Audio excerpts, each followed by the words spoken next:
News Only 24. News Only 24. কথাশিল্পী Saratchandra চট্টোপাধ্যায়ের কাহিনী অবলম্বনে নির্মিত বাংলা চলচ্চিত্র অরক্ষণীয়া খুব শীঘ্রই মুক্তি পেতে চলেছে। তার আগে 1 এপ্রিল সোমবার কলকাতা প্রেস ক্লাবে আয়োজিত এক অনুষ্ঠানে এই চলচ্চিত্রের পোস্টার প্রকাশ হলো। দ্য হোয়াটস হর্স এন্টারটেইনমেন্ট নিবেদিত এবং ইয়াসমিন ইব্রাহিম ও সর্বজিৎ মণ্ডল নির্দেশিত অরক্ষণীয়া অভিনয় করেছেন বিশ্বজিৎ চক্রবর্তী, সোমা চক্রবর্তী, তমাল রায়চৌধুরী, রাজু মজুমদার, দেবাশিস গাঙ্গুলি এবং নবাগত অপলক যশ। নির্দেশক সর্বজিৎ মণ্ডল জানিয়েছে আগামী 26 এপ্রিল মুক্তি পাবে এই কাহিনী চিত্র। ব্যাপার হচ্ছে অরক্ষণীয়া হচ্ছে শরৎচন্দ্র চট্টোপাধ্যায়ের লেখা একটি উপন্যাস। তো এই উপন্যাসে শরৎচন্দ্র চট্টোপাধ্যায় বুঝিয়েছেন যে 13 বছরের মেয়েদের, মানে তখনকার মেয়েদের কিভাবে ডমিনেট করা হয়।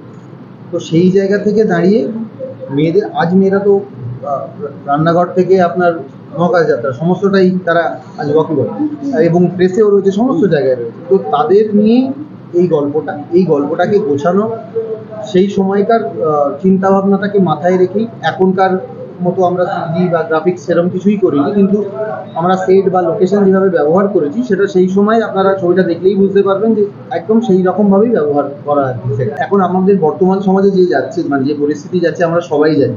তো সেই জায়গায় দাঁড়িয়ে একটু চিন্তা করা যে মেয়েদের আরও যদি স্বাধীনতা দেওয়া যায় বা তাদের কিছু জায়গায় যে প্রবলেমগুলো আছে সেইগুলো যেন মানুষ আরও ওয়াকিবল হয়। আর যারা অনেকেই এখন আমরা ছোটরা যারা পড়ছে বই বা স্কুল কলেজে পড়ছে, তারা শরৎচন্দ্র সম্বন্ধে জানি না বা তার উপন্যাস সম্বন্ধে পড়তেই যায় না। তো সেই সময় তাদের একটা ছবির মাধ্যম দিয়ে তাদের এই শরৎচন্দ্রের প্রতি ইন্টারেস্ট প্রকাশ করা হয়। তো এই গল্পটা তৈরি করতে আপনাকে কি কি বাধ্যবাধকতার মধ্যে দিয়ে অতিক্রম করতে হয়েছে? সব থেকে যেটা প্রবলেম হয়েছে সেটা হচ্ছে লোকেশন। কারণ এটা যে সময়ের গল্প, 1916 সালে এটা পাবলিশ হয়েছিল। তো তারও আগের, মানে 1800 সালে যদি আমি ধরে নিই, তাহলে সেই সময়কার লোকেশন বা সেই সময় কিভাবে কস্টিউম, কী ধরনের ড্রেস পরা হতো, তো সেই সময় পুরোটাই মাথায় রেখে ছবিটা করা হয়। তো এই গল্পতে আপনাকে সহযোগিতা কার পেয়েছেন? এই ছবিতে আমি একটা সহযোগিতা পেয়েছি সমস্ত থেকে বড় হচ্ছে গ্রামবাসী বিন্দু, সেটা হচ্ছে চুনোখালি গ্রামবাসী বিন্দু। আর যে আমরা লোকেশনটায় কাজ করছি, লোকেশনটা অত্যন্ত এখনও সেখানে ঠিকমতো লাইট পৌঁছায়। লোকেশনটা কোথায়? এটা সুন্দরবন, বুঝতেই পারছেন। সেরকম ওখানে থাকারও সেরকম একটা হোটেল। প্রত্যেকটা আর্টিস্ট, যারা সিনিয়র আর্টিস্ট ছিল, তারাও খুব সহযোগিতা করছে। বিশ্বজিৎ দা আছেন। তো চিত্র পরিচালক হিসাবে এটা কি আপনার প্রথম কাজ? না, এর আগে আমাদের একটা ছবি রিলিজ হয়েছিল রহস্যদ্বীপ বলে, ওটা আগের বছরই 8 মাস আগে রিলিজ হয়েছে।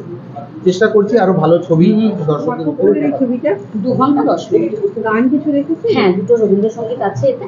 যেহেতু শরৎবাবুর একটা সাহিত্য, তো সাহিত্যটাকে কখনোই আমরা মানে চেষ্টা করিনি যে এটাকে মানে মডার্নাইজ করার, আমরা কোনো রকম চেষ্টা মডিফাই করে কোনো কিছু করব, বা ইভেন লোকেশন থেকে নিয়ে সমস্ত কিছু আপনারা যখন দেখবেন মুভিটা 26 এপ্রিল রিলিজ করছি। তো এটার মধ্যে মাটির যে ফ্লেভার, মানে শরৎবাবু তো যে সময় গল্পটা লিখেছিলেন সমস্ত একদম মাটির, মানে মানুষ তিনি ছিলেন এবং মাটির সাথে যুক্ত হয়ে গল্পটা লেখা। তো মাটির ফ্লেভারটা পুরোটাই ধরে রাখার আমরা চেষ্টা করেছি।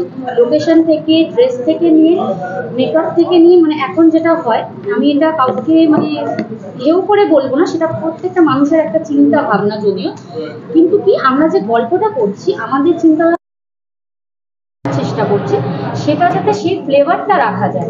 আমি যদি একটা গ্রামের গল্প দেখাই, সেই সময়কার গল্প দেখাই যেটা একেবারে মানে পীড়িত গ্রাম, সেখানে আমি খুব মেকআপ দেওয়ার চেষ্টা করিনি। আমরা কোনো চেষ্টা করিনি যে খুব মানে গ্লসি জামা কাপড় পরিয়ে দিতে। মাটির গল্প মানে সম্পূর্ণভাবে যাতে মাটির ফ্লেভারটা দর্শক যখন দেখতে যাবে সেই মাটির ফ্লেভারটা যাতে পায়, সেই গ্রাম, সেই গ্রামের রাস্তাঘাট এবং তখনকার ছোঁয়াটা রাখার চেষ্টা করেছি।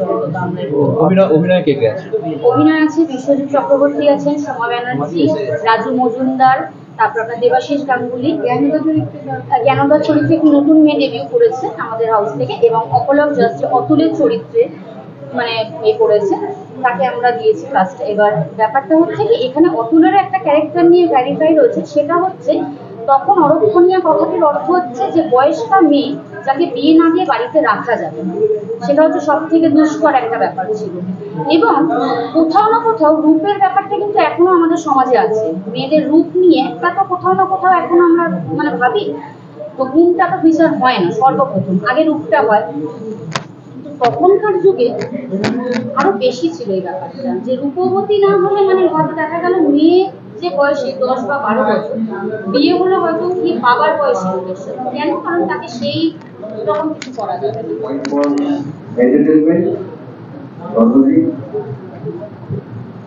এবং জাসমিন টু এনটিআরটি সবাইকে আমাদের থেকে শুভেচ্ছা। আমাদের ছবি শরৎচন্দ্র চট্টোপাধ্যায়ের কাহিনী অবলম্বনে অরক্ষণীয় আজকে পোস্টার লঞ্চ হলো। তো আমার আজ থেকে বিভিন্ন কারণে কাজ ছিল বলে আমি আসতে যেহেতু তার জন্য সবার কাছে ক্ষমা পাচ্ছি।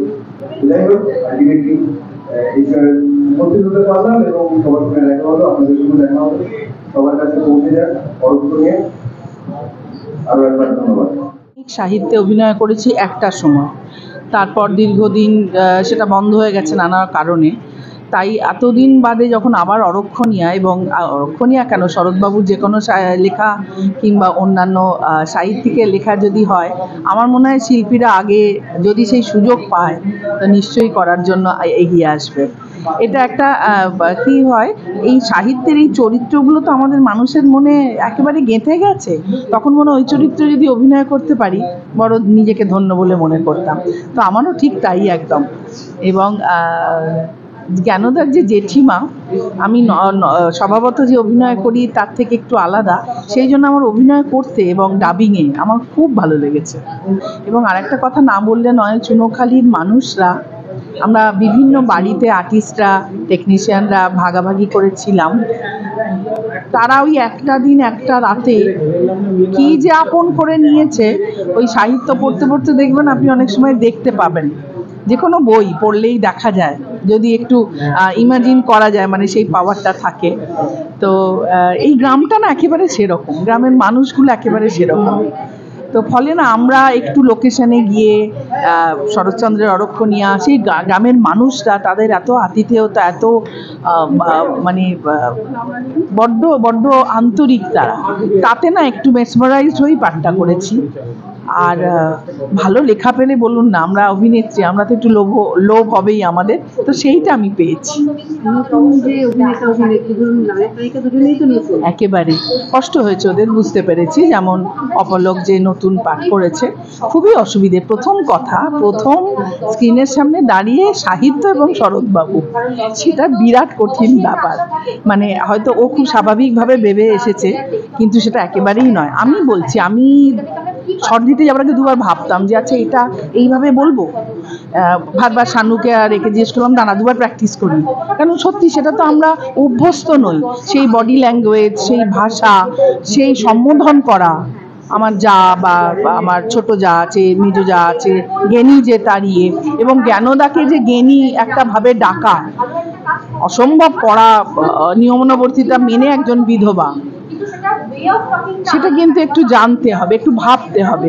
আমার মনে হয় ওরা তো নতুন, ওরা সেই ভাবনাটা এখনো ভেতরে নেই। তবে এই ছবিটি করার পর যদি ওরা নেক্সট কাজ করতে যায়, ওরা যদি একটু ভাবনা চিন্তা করে, ভাবতে হবে, নিজেকে একটু ভাবতে হবে, তাহলে কিন্তু অনেকগুলো প্রশ্ন আসে, সেই প্রশ্নগুলো ডিরেক্টরকে করতে হবে, যিনি লিখেছেন তাকে করতে হবে, তাহলেই আমাদের কাজটা করতে একটু সহজ। এই কাজটি করতে আমি অনেক অভিজ্ঞতার উপর দিয়ে গেছি, সবকিছু ভালোই বলবো, কারণ এটা আমার প্রথম ডেবিউ মুভি। এবং এই অরক্ষণীয় মুভিটা করার সময় আমি অনেক কিছু নতুন জিনিস শিখতে পেরেছি, নতুন কাজের সঙ্গে যুক্ত হতে পেরেছি। আশা করি আপনাদের সবার ভালো লাগবে এই সিনেমাটি। আশা রাখবো যে আপনারা সবাই গিয়ে আপনাদের সবার কাছে প্রেক্ষাগৃহে গিয়ে দেখুন, আশা করি আপনাদের ভালো লাগবে। এটাই প্রথম। মানে ওই রকম এতদিনকার আগেকার একটা চরিত্রে অভিনয় করছেন, আজকালকার আধুনিক ছেলে হয়ে কিরকম অনুভূতি? একটা আলাদা রকমের অনুভূতি, কারণ এখন 2024 এর মতো একটা ছেলে হয়ে একটা ওই রকম ক্যারেক্টারে ফিরে যাওয়া, একটা আলাদাই রকমের অনুভূতি বলতে পারেন, অভিজ্ঞতা বলতে পারেন। আর আরেকটা কথা বলবো যে এই অসুরের ক্যারেক্টারটা যখন আমি প্লে করছিলাম বা অভিনয় করছিলাম, তখন আমি সেই ক্যারেক্টারের উপর ঢুকে গেছিলাম, এবং আমার অনেক জায়গায় খারাপ লেগেছে যে একটা খারাপ দেখতে মেয়ে বলে তার বিয়ে হবে না বা তাকে এক ভোটে করা হবে, সেটা কিন্তু এখনকার দিনেও অনেক সময় আমরা সেরকম করে থাকি, বা সেটা কোনো জায়গায় গিয়ে আমার মনে হয় উচিত নয়। কারণ মেয়ে মানে তার মায়ের গুণ আছে এবং তাদের রেসপেক্টটা দেওয়া উচিত। সে কালো দেখতে হতে পারে, তার তো গুণটা আছে, তার গুণটা দিয়ে বিচার করা উচিত। সে কালো দেখতে হতে পারে, ফর্সা দেখতে পারে, সেটা doesn't matter, the thing which matters is তার গুণ আছে কিনা, তার সঙ্গে একটা মানুষের মনের মিল হচ্ছে কিনা। কারণ এখনকার দিনে মনের মিল না হচ্ছে বলেই এত কিছু প্রবলেম শুরু হচ্ছে। তো আমার মনে হয় যে এই ক্যারেক্টারটি, অতুলের যে ক্যারেক্টারটি, অনেক কিছু আমি শিখতে পেরেছি এবং আশা করি আমাদের খুব ভালো লাগে।